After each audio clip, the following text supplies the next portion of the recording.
सभी ऋणी हैं। जो कुछ आपके समक्ष हम गाएंगे सब कुछ भगवान व्यास जी का प्रसाद रहता है। आपके समक्ष जो ग्रंथ है इसका नाम है शिव महापुराण।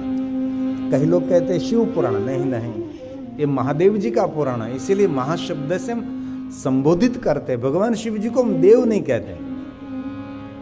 कोई भगवान शंकर जी को देव नहीं कह सकता। भगवान शंकर जी को हम कहते हैं महादेव कहते हैं।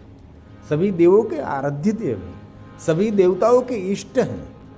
और एक बात हृदय से सुन लीजिए, कोई भी धरती पर मनुष्य जो महादेव को सामान्य देव के रूप में देखता है उनके पुण्य का क्षय होता है।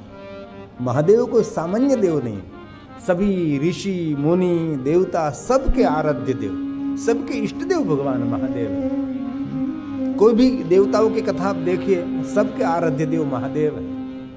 और शिव महापुराण ग्रंथ में यह भी कहा है, जो मनुष्य महादेव की उपासना कर रहा है वो मनुष्य नहीं, वो मनुष्य देव तुल्य मनुष्य है, वो दर्शनीय है। और शिव महापुराण ग्रंथ में एक बार नहीं बार बार कहा है कि कभी भी भगवान महादेव के भक्तों का दर्शन और स्वयं भगवान महादेव का दर्शन है। कोई भी जाति का, कोई भी ज्ञाति का, कोई भी वर्ण का, कोई भी देश का, कोई भी वेश का, जो मनुष्य महादेव को समर्पित है वो साक्षात रुद्रा एवं न संशय, इसमें कोई संशय नहीं। वो साक्षात देव का स्वरूप है, वो रुद्र का स्वरूप है, वो तीर्थ का स्वरूप है। ब्रह्मा जी ने तो बार बार नारद जी को कहा है कि नारद जी आपके भाग्य की, पुण्य की मैं कैसे सराहना कर सकूं। आप भगवान महादेव की कथा का श्रवण करते हैं, जो कि ब्रह्मलोक में ब्रह्मा जी और नारद के सामने सुंदर संवाद हो रहा है। प्रयाग तीर्थ में सुत पुराण और शैनक आदि महात्माओं का सुंदर संवाद है। भगवान शिव और भवानी का सुंदर संवाद है। भगवान भगवान नंदिकेश्वर और सनत कुमारों का सुंदर संवाद है। और सनत कुमारों और भगवान महर्षि वेद व्यास जी का सुंदर संवाद है। और भगवान महर्षि वेद व्यास और सुत पुराण का सुंदर संवाद है। और सुत पुराण और शैनक आदि महात्माओं का प्रयाग तीर्थ में सुंदर संवाद स्वरूप। इसमें स्वाद भी है, संवाद भी है, इसमें विवाद नहीं है। एक ग्रंथ की एक श्रेष्ठ विशेषता है, जो कोई इस ग्रंथ का श्रवण करते हैं, सेवन करते हैं, मनुष्य का और उसके परिवार का कल्याण नहीं सर्व कल्याण रहता है, उनका कभी कल्याण नहीं होगा। और इस पवित्र श्रावण मास में आपसे बहुत सारे व्रत न हो सके तो नित्य शिव महापुराण ग्रंथ का पाठ करें। ज्यादा न हो सके तो श्लोकम श्लोकार्ध में वच, थोड़ा सा भी पारण करें, थोड़ा सा भी पाठ करें। और धर्म ग्रंथों का अध्ययन उसको कहते ऋषि यज्ञ। हमारे ऋषि मुनियों ने जो हमारे लिए कहा, हमारे लिए जो गाया है, उसका पारण करना, उसका पाठ करना, उसको ऋषि यज्ञ कहते। जो पंच यज्ञों की चर्चा है, इस पंच यज्ञ में एक ऋषि यज्ञ भी है, गृह यज्ञ है, पितृ यज्ञ है, भूत यज्ञ है, देव यज्ञ भी है। ऐसे पंच यज्ञ नियमित मनुष्य को करना चाहिए। आपके घर में जो छोटा सा मंदिर है उसका नियमित पूजन करते हैं, उसको हम देव यज्ञ कहते हैं। ऋषि यज्ञ धर्म ग्रंथों का पाठ करते, अध्ययन करते, स्वाध्याय करते हैं, उसको हम ऋषि यज्ञ कहते हैं। गृह यज्ञ अतिथि का सत्कार करना। आपको भगवान ने घर दिया है तो घर में किसी को मान सम्मानित करना, उसको कहते हैं गृह यज्ञ। भूत यज्ञ का अर्थ है जीव जंतु पशु पक्षी वृक्ष सबको तृप्त करने का प्रयास करना, उसको कहते हैं भूत यज्ञ। किसी ने कोई वृक्ष लगाया तो भूत यज्ञ है, किसी ने सरोवर बनाया भूत यज्ञ है। जीव मात्र के लिए कल्याण का कोई काम किया, पशु के लिए, पक्षी के लिए, प्राणी के लिए, उसको भूत यज्ञ कहते हैं। ऐसे पंच यज्ञों की बात शिव महापुराण ग्रंथ में है। तो ये जो कथा श्रवण करते वो भी एक यज्ञ है, जिनको कहते शिव महापुराण कथा ज्ञान यज्ञ कहते हैं। यह हम क्या लेंगे? ज्ञान लेंगे। कुछ हमारे अज्ञानता है तो दूर करेंगे। हमारे मन में कुछ ऐसा भाव है कि ये सच है, ये झूठ है, तो सच और क्या है, झूठ क्या है, धर्मशास्त्र के अनुसार हम बोलते हैं। और धर्म शास्त्र के अनुशासन के द्वारा ही कथा करनी चाहिए, उससे बाहर कभी निकलना नहीं चाहिए। जो ऋषि मुनियों ने धर्म अनुशासन किया है, ऐसा ही करो ऐसा ही करो, उसका उल्लंघन नहीं करना चाहिए। जो शास्त्र सम्मत उल्लंघन किया तो ये हमारे शास्त्रों के आधारित नहीं है। इसलिए आपके समक्ष जो कुछ मैं कहूंगा सर्व सिद्धांत निष्पन्नम, ऐसी कोई कल्पित बनी बनाई बात आपके समक्ष में कहने का प्रयास नहीं करूंगा। और श्लोकात्मक सूत्रात्मक हमारे हित के लिए, हमारे कल्याण के लिए और हमारे सुख के लिए जो कुछ शिव महापड़ ग्रंथ में मेरी समझ में आया वही मैं आपको कहने का प्रयास करूंगा। सब कुछ तो नहीं कह सकते, क्योंकि शिव महापड़ कोई छोटा ग्रंथ नहीं है, बहुत बड़ा ग्रंथ है। इसमें 24,000 श्लोक हैं, 24,000, 7 संहिता हैं। मूल शिव महापड़ ग्रंथ में तो 12 संहिता हैं।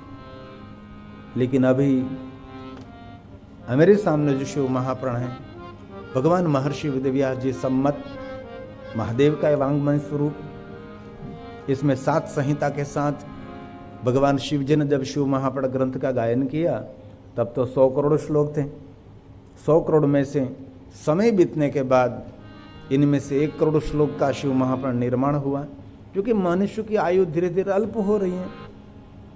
आयु अल्प होने जा रही है तो पुराणों का भी अल्पीकरण करना पड़ता है, क्योंकि कम आयु में कुछ पढ़ना है तो उसका छोटा बनाना पड़ता है। इसीलिए 100 करोड़ में से 1 करोड़, 1 करोड़ में से 1 लाख श्लोक, 1 लाख श्लोक में से भगवान महर्षि वेदव्यास जी ने 24,000 श्लोक के सहित 12 संहिता नहीं परंतु 7 संहिता सम्मत शिव महापुराण ग्रंथ का गायन किया है। सभी कथा शिव महापुराण ग्रंथ में मिलेगी ऐसा हम कभी नहीं कहते हैं। बहुत सारी कथा शिव महापुराण ग्रंथ में नहीं मिलेगी, स्कंद पुराण में मिलेगी, अन्य पुराण में मिलेगी, लिंग पुराण में मिलेंगी। इसीलिए सभी कथा इस पुराण में है ऐसा नहीं कह सकते, क्योंकि तापी पुराण है, नर्मदा पुराण है, बहुत सारे पुराण हैं और सभी पुराणों में भगवान महादेव की महिमा, शंकर जी की महिमा है।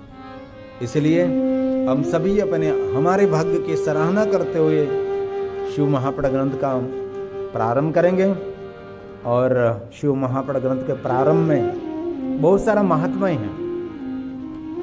महात्म्य को कहते हैं कथा श्रवण करने से क्या मिलता है, उसको कहते हैं महात्म्य। और मनुष्य का एक स्वभाव है, कुछ मिलता है तो ही जा रहा है, जहां से कुछ मिलता नहीं वहां कभी जाता ही भी नहीं, मुझे क्या मिलेगा।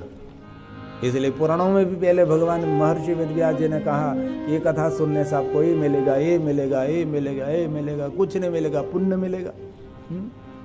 कामना, मनोकामना पूर्ण करने वाला भगवान महादेव का एक ग्रंथ है और ये आराधन है, ये वांगमय पूजा है, ये प्रभु का एक दर्शन है। कथा एक ध्यान है, शब्द रूपी पुष्प लेकर भगवान को हम याद करते हैं। ये भगवान की कथा, कथा व्रत है। इसलिए जो कथा सुनते हैं उसको कथा व्रती कहते हैं। सभी व्रतों का पुण्य कथा श्रवण करने मात्रतः। जो कथा श्रवण करते शिव लोको मृजय नरः, जो मनुष्य भगवान महादेव की कथा सुनते हैं वो मनुष्य भगवान महादेव के लौकिक अधिकारी हैं। जो मनुष्य भगवान महादेव की कथा सुनते हैं, चरित्रम देव देवस्य महादेवस्य अपारम परमोदारम चतुर्वर्ग साधनम, धर्म अर्थ काम और मोक्ष के वो भागी हैं। जो कथा सुनते हैं वो दर्शनीय है। ऐसी बहुत सारी बात शिव महापुराण ग्रंथ के प्रारंभ में जिनको महात्म्य कहा है, अश्वमेघ सहस्राणि वाजपेयी शतानि च, ऐसे बहुत सारे पुण्य भगवान महादेव की कथा से श्रवण करने मात्र। सभी तीर्थों की यात्रा, सभी देवताओं की पूजा, सभी देवताओं का अर्चन इस कथा श्रवण करने से। और कहे तो ये कथा ये मन की यात्रा है। यहां से जो कुछ मैं आपके समक्ष कहने का प्रयास करूंगा वहां आपका मन पहुंचेगा। यहां से मैं भगवान महादेव के लोक को याद करूं तो आप कल्पना करने लगेंगे कि महादेव का लोक ऐसा होगा, क्योंकि वहां देखा नहीं इसीलिए उसकी कल्पना करते हैं। यहां से मैं वैकुंठ को याद करूंगा तो आप वैकुंठ की कल्पना करने लगेंगे। यहां से मैं गौलोक को याद करूं क्योंकि कल नंद उत्सव हुआ और भगवान द्वारकाधीश भगवान कृष्ण जी का सुंदर उत्सव हुआ, तो इसी समय द्वारका बोलने से द्वारका के याद आने लगती हैं, वृंदावन की याद आने लगती है, गोकुल मथुरा की याद आने लगती है और यमुना महारानी का दर्शन होने लगता है। एक मन की यात्रा है कथा। यहाँ से मैं जहाँ जो कुछ बोल रहा हूँ वहाँ आपका मन पहुँचने वाला है। इसीलिए मन को ताजा तरोजा करने के लिए, मन को पावन करने के लिए, मन के एक पुण्य देने वाले श्रेष्ठ को यात्रा है तो भगवान की कथा है। इसलिए मनुष्य के जीवन में कथा एक जीवन का अंग होना चाहिए। लेकिन बहुत कम लोग हैं जो कथा प्रेमी हैं। और जीवन में जीवन को सार्थक करना है तो एक बात याद रखे, श्रवण प्रीति ही लालसा। बोलने की प्रीति कम रखें और सुनने की प्रीति ज्यादा रखें। श्रवण करते रहो, श्रवण करते हो, सुनते रहो, सुनते रहो। सदा सेव्या सदा सेव्या सदा सेव्या विशेषतः एक तो शिव प्राण से कथा परम पावनी। मनुष्य मात्र को पावन करने वाली, पवित्रता देने वाली, पुण्य देने वाली, मनोकामना पूर्ण करने वाले भगवान महादेव की कथा है। कोई भी कथा, सभी कथा की एक महिमा होती है। जो मुख्य हमारे 18 पुराण हैं, उसके भी उप पुराण भी हैं। बहुत सारे ग्रंथ, धर्म ग्रंथ, पूरा जीवन भी कम पड़ जाएगा पढ़ते पढ़ते पढ़ते पढ़ते। तो विशेष प्रकार से पवित्र श्रावण मास के अंदर भगवान महादेव की कथा सुनना शिव जी का श्रेष्ठ आराधन है। इसलिए अभी पवित्र श्रावण मास है, शास्त्र सम्मत है। और हमारे गुजरातियों का कल हमारा चतुर्थ सोमवार होगा। कल के दिन सुबह में जल्दी सूर्य उदय हो, इससे पहले स्नान कर लेना चाहिए सोमवार के दिन। और हो सके तो सुबह में पार्थेश्वर महादेव का पूजन करें। पार्थेश्वर महादेव की पूजा न हो सके तो घर में जो शिवलिंग है, जिनको कहते हैं चलित शिवलिंग, उसको मंदिर में से बाहर निकालकर पात्र में रखकर विशेष प्रकार से उसका अभिषेक करें। जो जो आपके पास व्यवस्था है, योग्यता के अनुसार आप जरूर भगवान महादेव के लिंग स्वरूप का कल पूजन करें। और हो सके तो उपवास करें सोमवार के दिन। और उपवास न कर सके तो सोमवासरे निशि भोजन, सोमवार के दिन पूरे दिन निराहार रहकर भगवान का संध्या के समय दर्शन करने के बाद आप भोजन कर सकते हैं। इसलिए कल का दिन, सोमवार का दिन शांति देने वाला, सुमति देने वाला, संतति देने वाला, कामना मनोकामना पूर्ण करने वाला, इस साक्षात महादेव का स्वरूप जिनको हम सोमवार कहते हैं। 7 वार में सोमवार की एक श्रेष्ठता रही।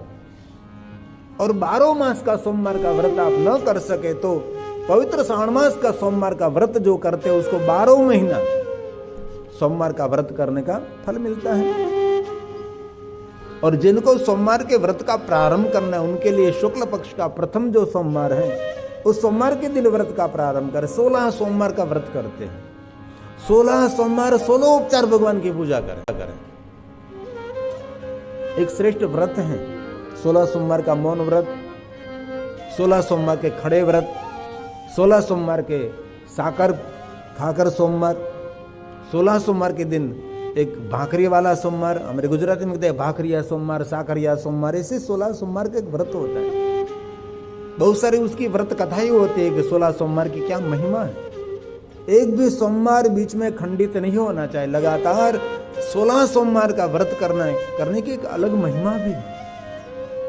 और शिव भक्तों के लिए एक भी सोमवार छूटना नहीं चाहिए। सभी सोमवार के दिन विशेष प्रकार से महादेव का पूजन करें। कल के दिन हो सके तो मौन रहिए, क्योंकि मौन सोमवार की एक श्रेष्ठ महिमा है। शिव जी को मौन बहुत प्रिय है, इसलिए कभी शिव के सामने बैठे तो मौन बैठिए। शिव जी को मौन अति प्रिय है, इसलिए महादेव ने मौन पर बहुत प्रवचन भी किया है। और ये प्रवचन माता भवानी उमैया जी को सुनाया है।